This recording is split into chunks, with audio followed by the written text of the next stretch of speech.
Good morning. तो हम लोग देख रहे थे भारतीय संविधान के विकास का संक्षिप्त इतिहास, पॉलिटी का फर्स्ट चैप्टर। तो हम लोग देख लिए थे कि कंपनी का शासन 1773 से लेकर 1858 तक कैसे चला, और हम लोग दूसरा फेज में थे सम्राट का शासन, जिसे क्राउन का शासन कहते हैं, जो 1858 से 1947 से चलाया गया। उसमें हम लोग पढ़ने वाले हैं 1861 का भारत परिषद अधिनियम। ठीक है, आज वीडियो थोड़ा लंबा होगा तो आप लोग सपोर्ट कीजिए, और ये जो वॉइस प्रॉब्लम है वो जल्द ही ठीक किया जाएगा। चलिए, टाइम को बिना वेस्ट किए हम लोग आते हैं। बुक है तो निकाल लीजिए, और नहीं है तो मेरा बात को ध्यान से सुनिए, क्लियर हो जाएगा। चलिए शुरू करते हैं। 1861 का भारत प्रथम परिषद अधिनियम क्या कहता है? गवर्नर जनरल की कार्यकारिणी परिषद का विस्तार किया गया। मतलब कि कार्यकारिणी मतलब कार्यपालिका की परिषद का विस्तार किया गया। विभागीय प्रणाली का प्रारंभ हुआ किसके द्वारा? तो लॉर्ड कर्निंग के द्वारा किया गया है इसको प्रारंभ। और गवर्नर जनरल की पहली बार अध्यादेश जारी करने की शक्ति प्रदान की गई। ऐसे अध्यादेश की अवधि मात्र 6 महीने की होती थी। गवर्नर जनरल को बंगाल, उत्तर पश्चिम सीमा प्रांत और पंजाब में विधान परिषद को स्थापित करने की शक्ति प्रदान की गई। इसके द्वारा कानून बनाने की प्रक्रिया में भारतीय प्रतिनिधियों को शामिल करने की शुरुआत की गई। वायसराय कुछ भारतीय को विस्तारित परिषद में गैर सरकारी सदस्यों के रूप में नामांकित कर सकता है। नोट में क्या बोलता है? 1862 ईस्वी में लॉर्ड कर्निंग ने 3 भारतीय बनारस के राजा, पटियाला के महाराजा और सर दिनकर राव को विधान परिषद में मनोनीत किया। तो 1861 का भारत परिषद अधिनियम क्या है, इसको थोड़ा शॉर्ट में देख लेते हैं। तो ये जो है 1861 का भारत परिषद अधिनियम, इसके अंतर्गत जो है संवैधानिक और राजनीतिक क्षेत्र में बदलाव कर दिया गया है। ठीक है, और क्या होता है? बंगाल उत्तर पश्चिम सीमा जो है और पंजाब के विधान परिषद का गठन किया गया।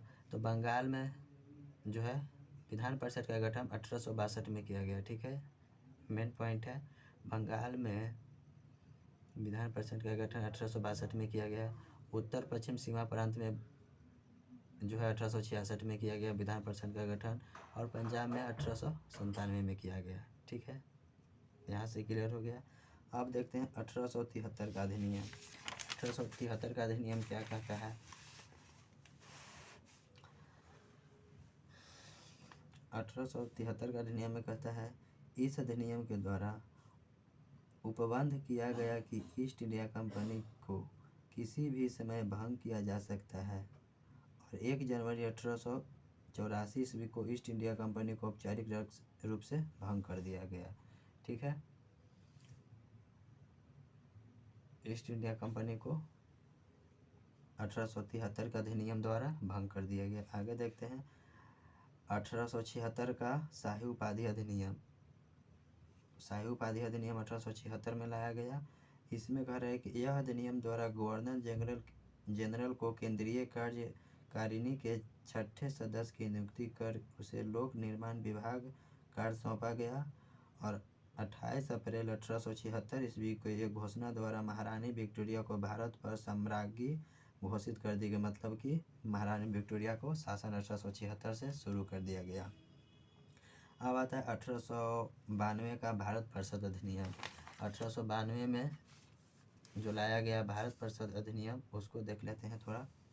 एक है कि इस अधिनियम के मुख्य विशेषता, तो इसमें क्या है विशेषता? प्रत्यक्ष चुनाव प्रणाली की शुरुआत की गई, और इसके द्वारा राजस्व एवं व्यय अथवा बजट पर बहस करने तथा कार्यकारिणी से प्रश्न पूछने की शक्ति दी गई।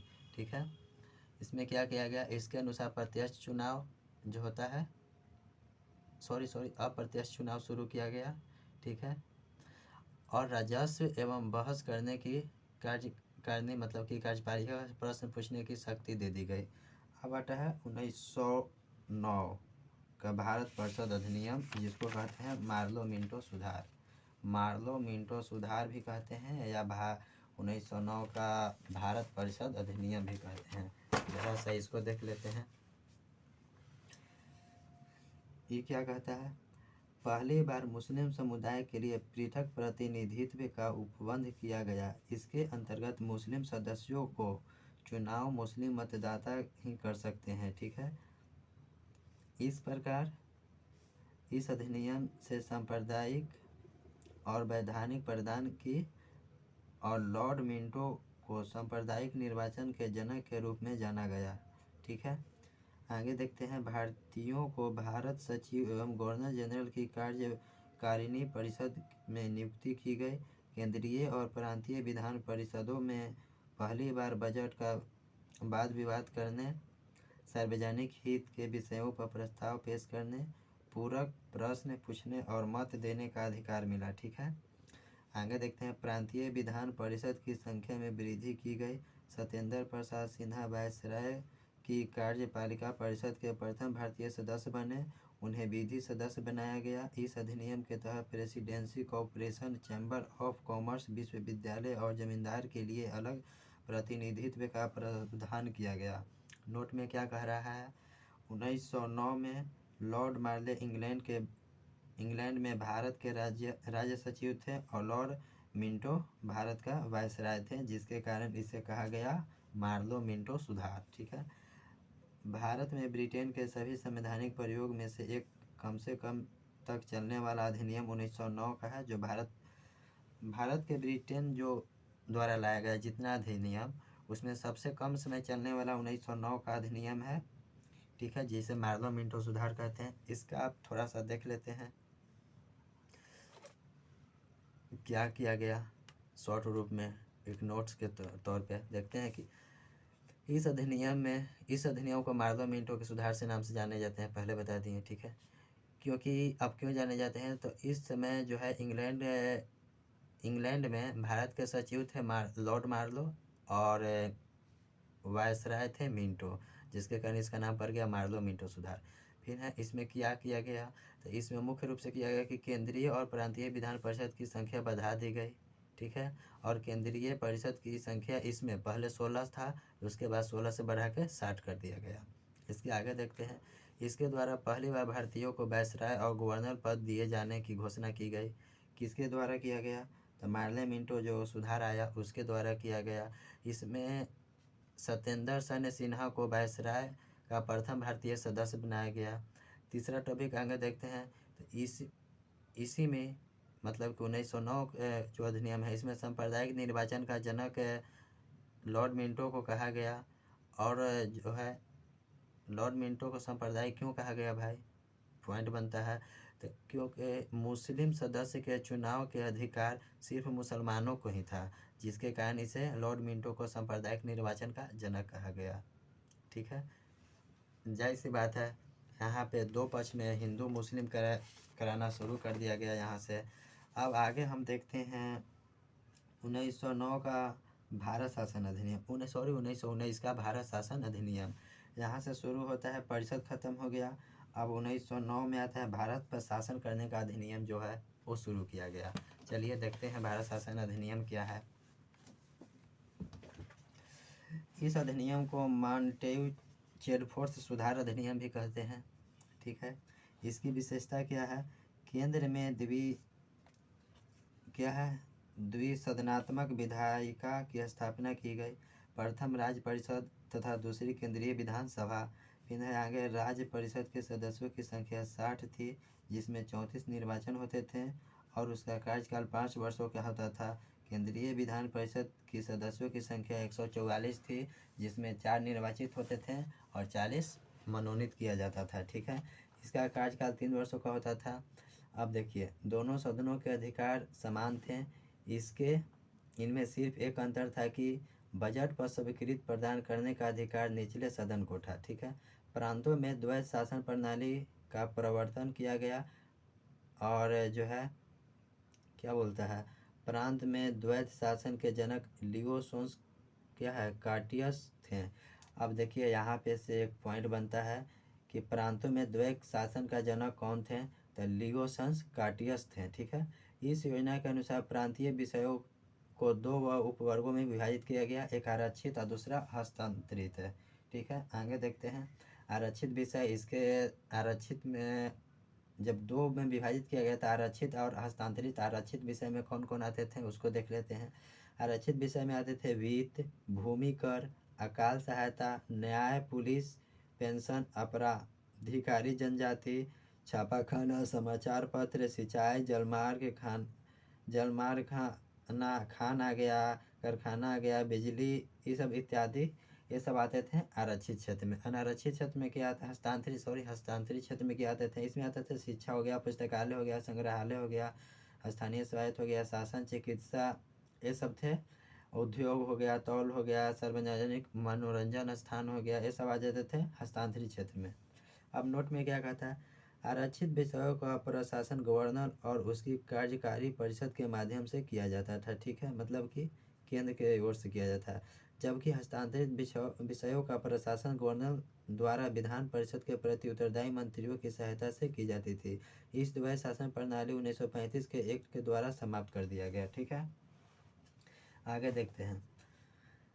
भारत सचिव को अधिकार दिया गया कि वह भारत में महालेखा परीक्षक की नियुक्ति कर सकता है। इस अधिनियम ने भारत में एक लोक सेवा आयोग का गठन का प्रावधान किया। अतः 1926 ईस्वी में ली आयोग क्या है, 1926 में 1923 का सिफारिश कर सिविल सेवकों की भर्ती के लिए केंद्रीय लोक सेवा आयोग का गठन किया गया।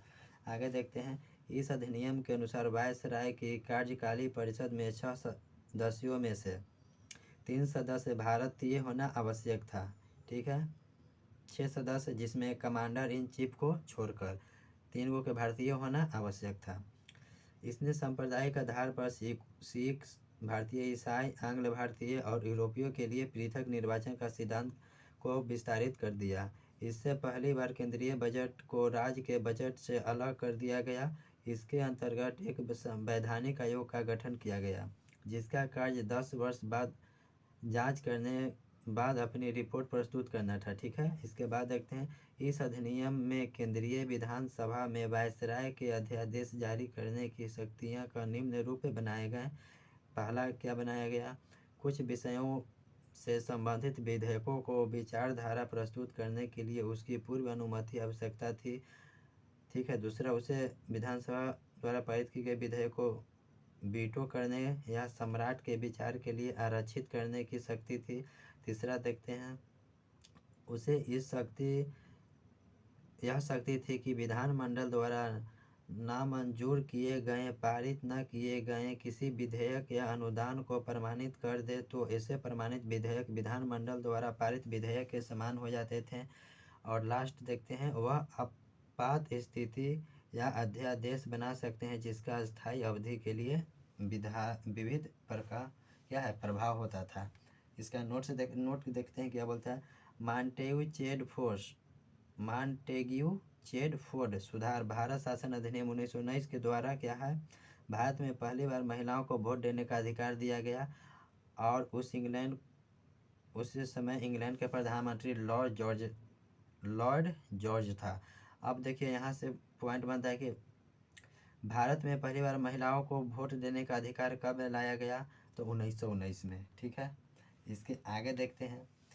अब क्या था 1919 का भारत शासन अधिनियम, इसका थोड़ा सा शॉर्ट रूप देख लेते हैं। इसमें क्या बोल रहा है 1919 का भारत शासन अधिनियम।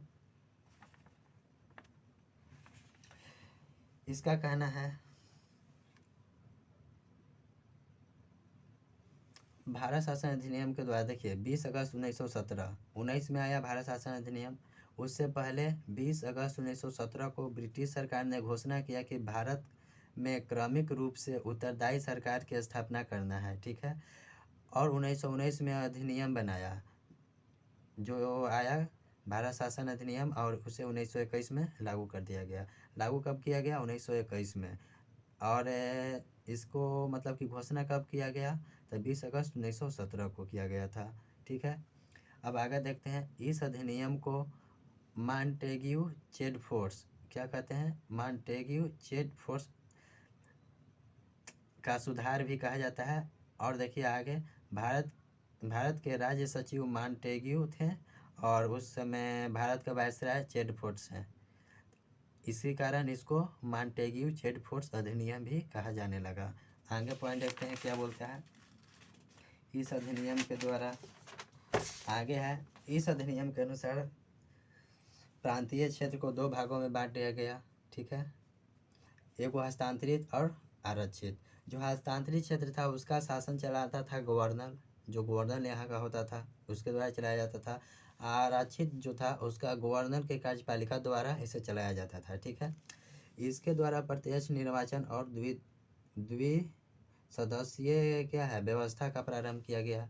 प्रत्यक्ष पहले होता था अप्रत्यक्ष रूप से, लेकिन अब प्रत्यक्ष रूप से शुरू हो गया। फिर है केंद्रीय लोक सेवा आयोग का गठन 1926 में किया गया।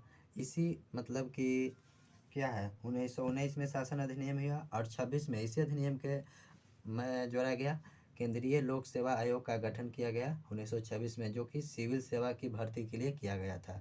वैधानिक आयोग, और यहाँ पे भी पॉइंट बनता है, वैधानिक आयोग का गठन भी पूछता है। ये किया गया था 10 वर्ष जांच के लिए। ठीक है, इस पे और जो वैधानिक आयोग का गठन किया गया था इसी में आया था साइमन कमीशन, जो कि 1927 में आया था। आगे देखते हैं 1935 का क्या है भारत शासन अधिनियम। 1935 का भारत शासन, तो देखते हैं यह साइमन कमीशन के रिपोर्ट पर आधारित है। 1927 में जो साइमन कमीशन आया था उसके रिपोर्ट पर यह आधारित है। 1935 के अधिनियम में 321 अनुच्छेद और 10 अनुसूचियाँ थीं। इस अधिनियम के मुख्य विशेषता इस प्रकार है। पहला है अखिल भारतीय संघ। यह संघ 11 ब्रिटिश प्रांत 6 चीफ कमिश्नर के क्षेत्र और उन देशी रियासतों से मिलकर बनाया था जो स्वेच्छा से संघ में सम्मिलित हो। ठीक है, प्रांतों के लिए संघ में सम्मिलित होना अनिवार्य था, किंतु देशी रियासत के लिए एक ऐच्छिक था। आगे क्या है, आगे देखते हैं। आगे है कि देशी रियासतों संघ में सम्मिलित नहीं हुई और प्रस्तावित संघ का स्थापना संबंधित घोषणा पत्र जारी करने का अवसर नहीं दिया गया। आगे है प्रांतीय स्वायत्तता।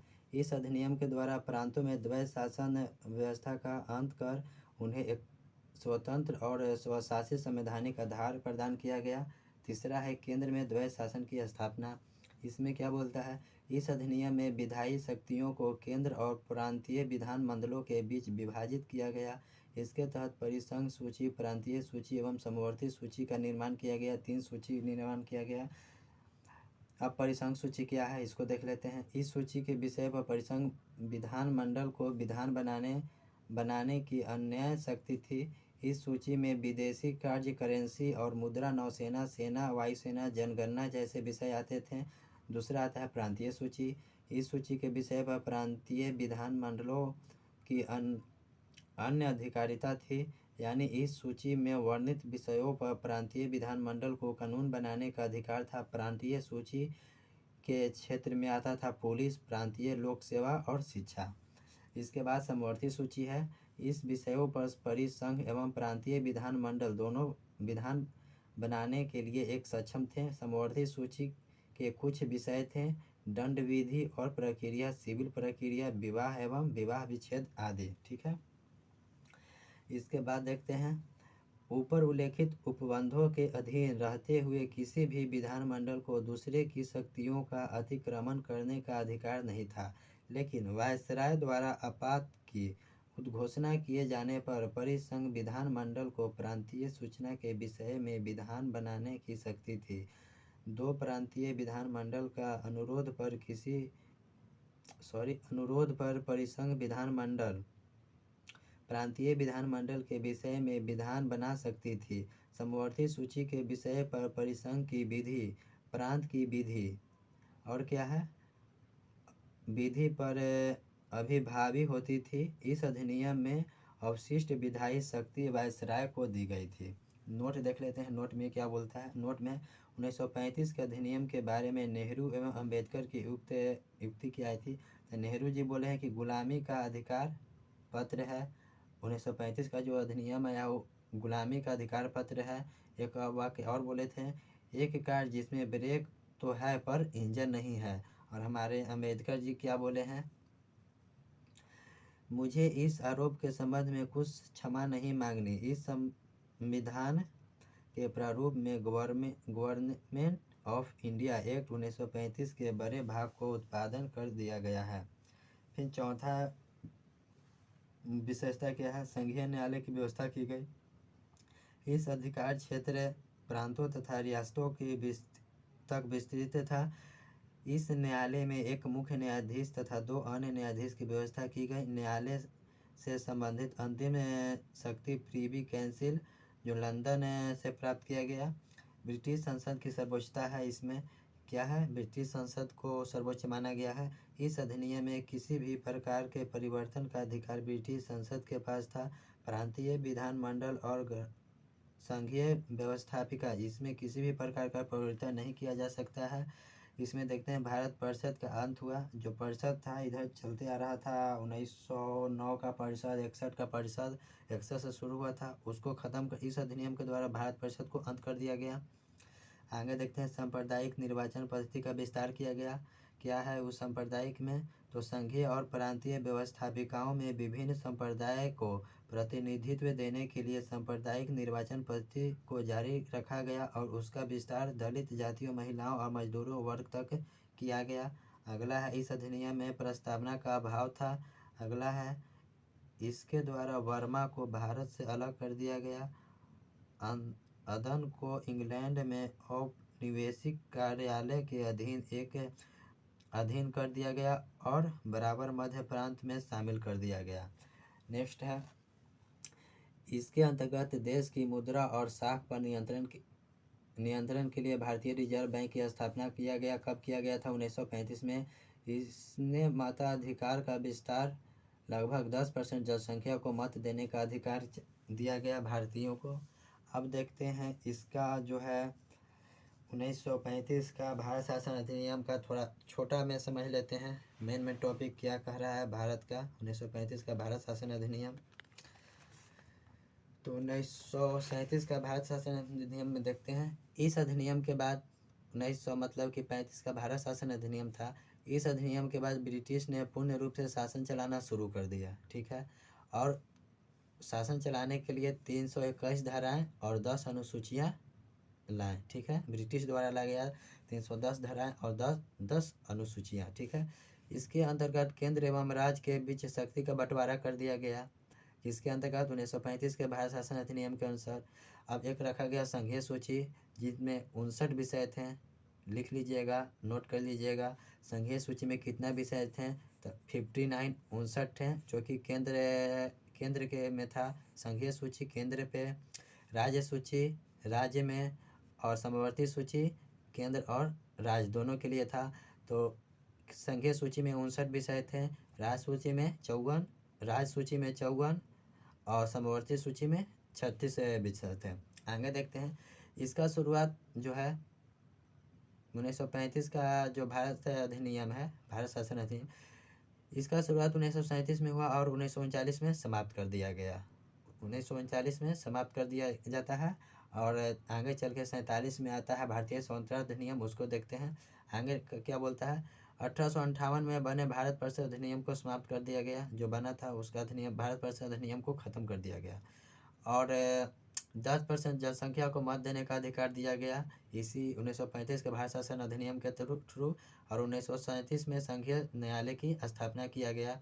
1937 में संघीय न्यायालय रिजर्व बैंक की स्थापना भी इसी द्वारा किया गया था 35 में।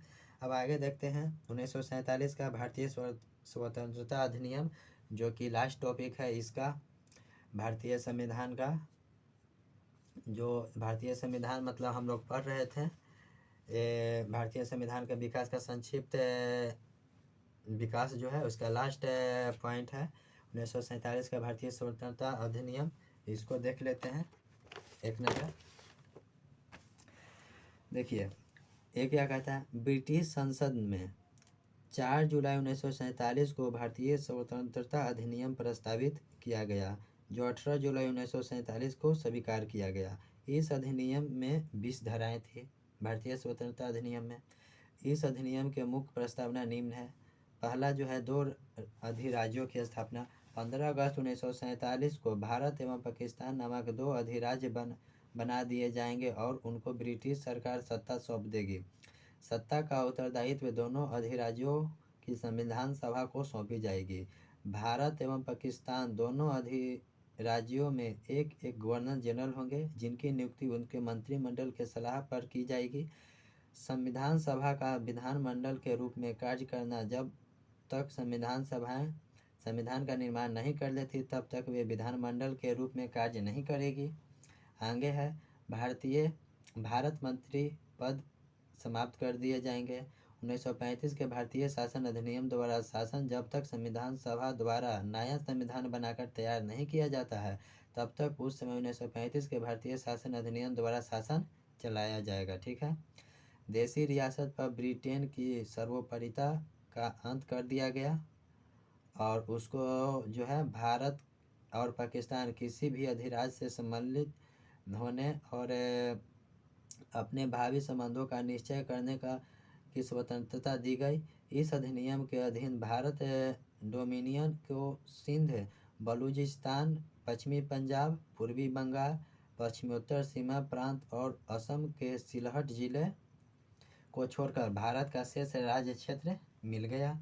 आगे देखते हैं, नोट किया कहते हैं, सिलहट जिले ने भारतीय स्वतंत्रता अधिनियम 1947 के प्रवृत्ति होने के पूर्व जनमत संग्रह में पाकिस्तान के पक्ष में मत दिया था। ठीक है। अब इसको 1947 का जो है अधिनियम क्या कहता है, थोड़ा सा शॉर्ट रूप में देख लेते हैं, समझ लेते हैं। देखिए 1947 का जो है भारतीय स्वतंत्रता अधिनियम, उसमें कैसे हुआ। सबसे पहले 20 फरवरी 1947 को ब्रिटिश के प्रधानमंत्री जो है क्या ब्रिटिश के 1947 में उस समय ब्रिटिश के प्रधानमंत्री थे क्लीमेंट एटली। ठीक है। इसके द्वारा घोषणा किया गया 20 फरवरी 1947 को कि 30 जून 1947 को भारत से ब्रिटिश शासन समाप्त कर दिया जाएगा। ठीक है। आगे देखिए 3 जून 1947 को वायसराय लॉर्ड माउंटबेटन विभाजन की योजना पेश किया। क्या विभाजन था, भारत और पाकिस्तान की। ठीक है। भारत को दो भागों में, एक पाकिस्तान और एक भारत को विभाजन की प्रस्तावना पेश किया। तो उस समय कब किया गया, 1947 में किया गया। उसमें वायसराय थे कौन, भारत का लॉर्ड माउंटबेटन। ठीक है। और इस जो लॉर्ड माउंटबेटन ने विभाजन का योजना पेश किया, इसे लॉर्ड माउंटबेटन योजना भी कहते हैं। ठीक है। आगे है 4 जुलाई 1947 को भारतीय स्वतंत्रता अधिनियम का प्रस्ताव रखा गया। भारतीय स्वतंत्रता अधिनियम 4 जुलाई 1947 को रखा गया और 18 जुलाई 1947 को इसे स्वीकार कर लिया गया।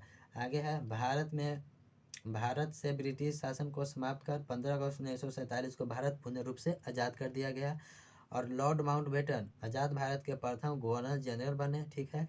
और जब हमारा देश आज़ाद हो गया, यहाँ संविधान लागू हुआ, तो उसके नेक्स्ट वीडियो में पढ़ेंगे। और उस समय हमारे प्रधानमंत्री बने पंडित जवाहरलाल नेहरू। अब देखिए संविधान सभा का गठन, ये सब हम नेक्स्ट वीडियो में देखेंगे। आज के लिए इतना ही, मिलते हैं नेक्स्ट वीडियो में। तब तक के लिए थैंक यू, धन्यवाद, love you all, bye bye.